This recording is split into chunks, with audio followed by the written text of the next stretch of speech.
ఇక్కడి నుంచి పరిపాలన సమర్థవంతంగా చేసి ప్రతి ప్రాంతాన్ని అభివృద్ధి చేస్తామని అమరావతి సాక్షిగా ప్రజలకు హామీ ఇస్తున్నాం.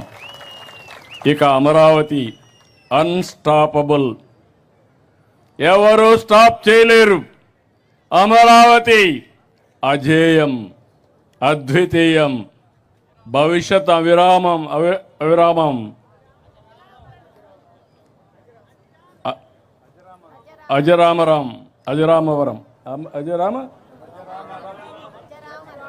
అజరామరం.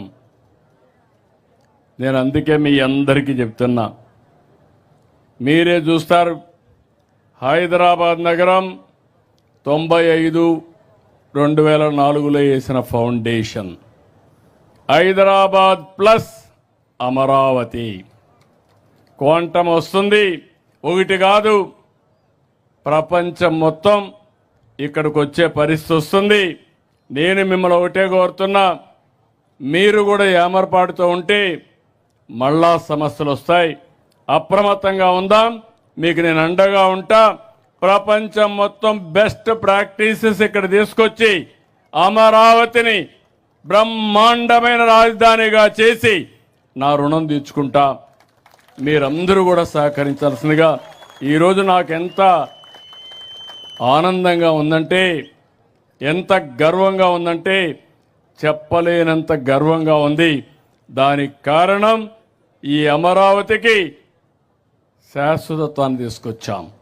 ఎవ్వడు కూడా రాబోయే రోజులు చట్టాన్ని మారుస్తామని పిచ్చి పిచ్చి మాటలు మాట్లాడుతున్నారు. కానీ ఇది వైఎస్ఆర్ కాంగ్రెస్ పార్టీ కాదు, ఢిల్లీలో అన్ని రాజకీయ పార్టీలు కలిసి చేసిన చట్టం. ఈ చట్టాన్ని ఎవరూ మార్చలేరని మరొకసారి మీకు విజ్ఞప్తి చేస్తూ, రాష్ట్రం మొత్తం అమరావతి పైన ఒక మన రాజధాని, ఇంతవరకు అడ్రస్ లేని మనకు ఒక అడ్రస్ క్రియేట్ చేసుకున్నాం. దీని అందరూ ఓనర్షిప్ తీసుకోవాల్సిన అవసరం ఉంది. ఎక్కడికి పోయినా నీ రాజధాని ఏదంటే నా రాజధాని అమరావతిని గర్వంగా చెప్పాలి. జై తెలుగు తల్లి, జై భారత్, జై అమరావతి. ఎందుకంటే టైం కూడా తక్కువ ఉంది, అందరం 7 గంటలకు వెళ్ళాలి.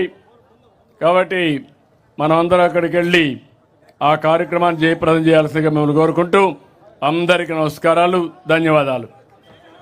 కల్పనలో కాదు, కార్యరూపంలో, ఆలోచనలో కాదు, ఆచరణలో అమరావతి కూటమి పాలన రాష్ట్ర ముఖ్యమంత్రి వర్యులు నారా చంద్రబాబు నాయుడు గారి ఆధ్వర్యంలో ఇప్పుడు మన ఆంధ్రప్రదేశ్ రాజధాని అమరావతి.